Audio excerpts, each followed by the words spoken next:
We'll take that one.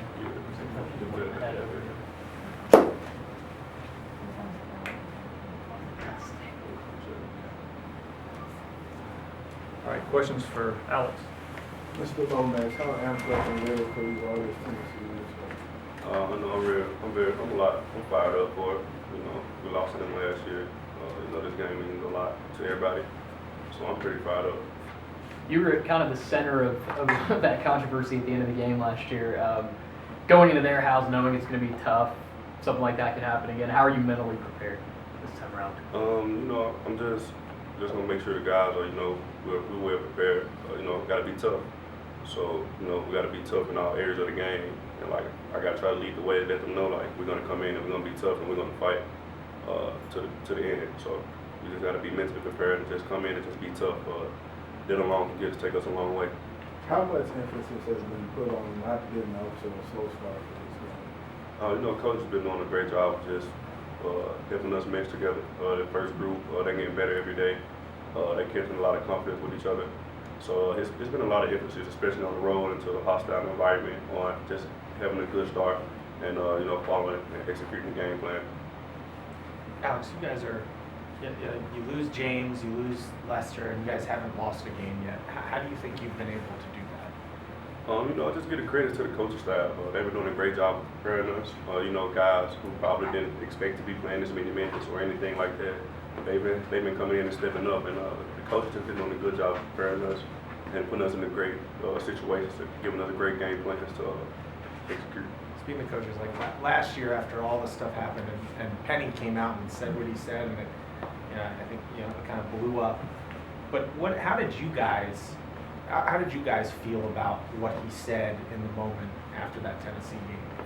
I mean, you know, we just felt like he had our back. You know, coach, he goes all out for this city, and you know, to like have our back like that, it just made us want to go hard for him. We know like he's a competitor, he's still a player first also, so we know that he's going to compete and have our back to the end. So it just made us want to go harder for him. And you know, this year's team, they realized the same thing. Like, we're just going to go hard for him because we know that he got our back no matter what. Going into a place like Knoxville, just what do you anticipate from that environment? Just a very hostile environment, a loud crowd, sold out, won't be able to hear us call plays or just won't be able to hear ourselves. So it's going to be a very, very loud environment and very hostile. Your role is important every week, obviously, as a leader, but in an environment like that, do you have to take it to the next level because you know the guys are following you, and if you get rattled, so will everybody else? Yeah, I mean, you know, we try to approach every game the same. Obviously, this game is kind of bigger than the other ones, and I'm for sure going to have to step up a lot, not just playing wise, but keeping guys level-headed. And obviously, guys are going to have a little nerves and make a couple mistakes, and not just getting them out of their games for doing small things like that. You know, it's basketball, things happen, so you just got to prepare to be ready to make the mistake and hop back to the next play and not worry about that, especially early on in the game, because we're going to need player 1 through 15 for this game coming up. How do you communicate plays with your teammates with it being so loud and not being able to do it? You know, for the players that we have, coaches give us hand signals and got to communicate free throw line like 2-3 plays ahead. We already know what plays about to run down. So it's just things like that, small mental focus that guys will have to pay very close attention to know that we're in our offenses. How much of the game will be mental versus physical? Oh, it's going to be 80 to 90% mental.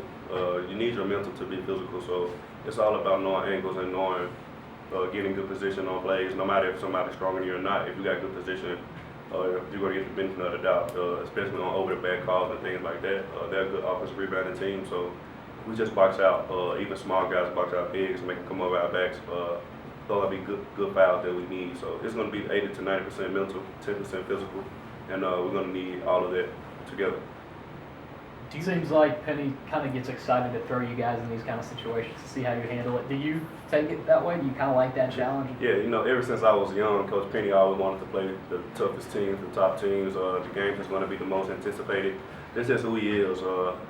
That's when he decides how he did coaching or how his team really is affected or how good his team really is. So games like this are like the games that he lives for. Just to rate himself and judge himself and his team on how good he is, what he can do better, and how good his team is and what we can do better. So this is a game that he's most definitely had marked on his calendar.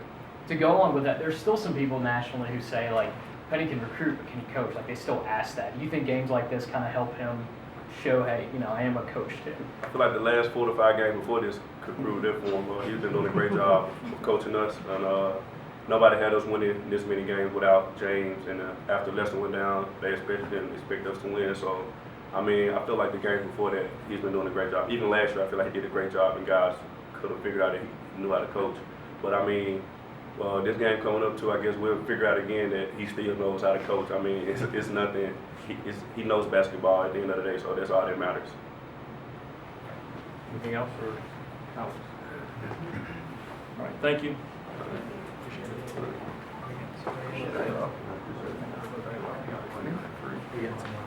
Phil, you bring somebody